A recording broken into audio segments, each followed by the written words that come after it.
Welcome back, everybody. This is the Now Morning Show. We are going to talk about the development of the National Student Organization. I have with me three representatives. One, TRINA PALACIO, who is the Belize representative of the Commonwealth Association. I have with me Mr. Benjamin Fraser, Jamaica representative, Caribbean and America's Commonwealth Student Association. And I also have with me Mr. SERGIO CAMEJO, Trinidad and Tobago National Student Organization advocate. Now, they would have had a workshop on the 12th of June 2019 at the University of the West Indies. So let's find out, first of all, what that was all about and what was the outcome. Well, on the 12th of June, we had the meeting about the National Student Organization, and we got some views from some of the people who were there. So we invited a lot of students, a lot of members of the public to come and give their thoughts on what they think a national organization should consist of in Trinidad and Tobago. So one of the views that was brought forward in that discussion was the fact that we need to have more student governance within schools. We also need to have consultations with members, student bodies in different institutions in Trinidad and Tobago. And another thing that was brought up in that meeting yesterday was that us students, we don't really have legal representation to let our voices be known. Like, what are our needs as students? And some of those things will be addressed if you decide to, when you create this organization, yes, you expect that to happen. Now, Trina, you are the Belize representative. Yes, what are your thoughts on how things went yesterday, and what do you want to see for this organization? I was actually very impressed with the meeting yesterday. We got a lot of great output.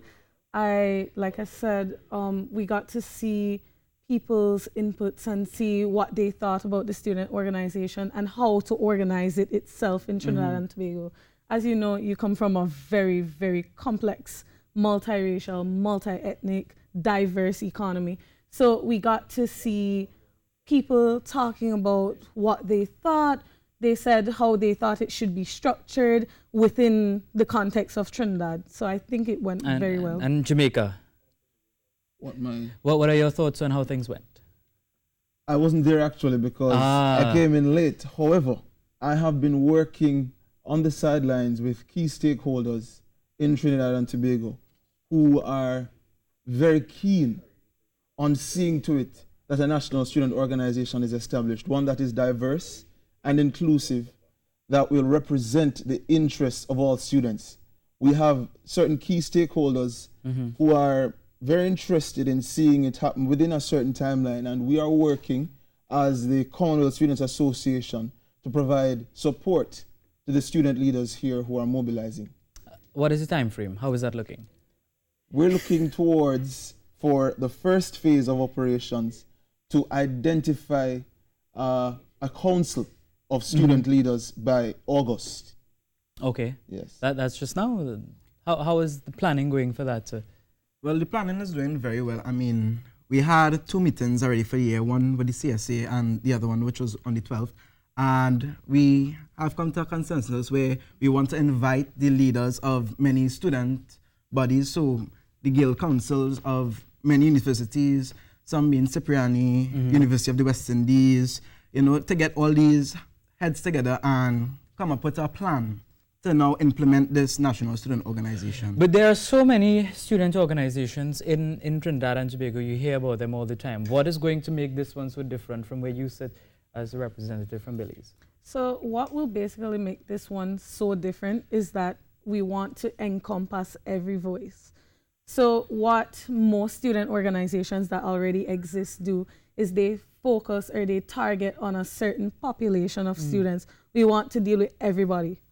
So that's the main goal at the end of this, to get and make sure that every student's voice and their concerns are heard so that they could have a better outcome. So the students would come, they would voice their concerns, but then what? How are we moving forward from there? So we're working towards organizing the students in a formally representative structure. So there is sustained advocacy. It's not just a one-off meeting or a spur of energy, but an organized system of interacting with key stakeholders in the education ministry and civil society to move along the agenda. And I want to endorse TRINA's support for a national body. That's what the Commonwealth Students Association envisions across all Commonwealth countries, that each country, regardless of size and population, have an institution that will bring together all interests, vocational, colleges, private and public universities. And I want to wish you all the very best with this initiative that you all have. Any events coming up in the short term in Trinidad? Well, if you are interested in finding out about the other events, we will post on our social media. Commonwealth Students on Instagram. Yes. And we're currently going to a few other Caribbean countries to work on the same kind of engagement. So that's the major activity at this time. All right, well, thank you very much, Mr. Benjamin Fraser, Ms. TRINA PALACIO, and Mr. Sergio CAMEJO for coming on this morning, chatting with us, telling us about the development of the National Student Organization.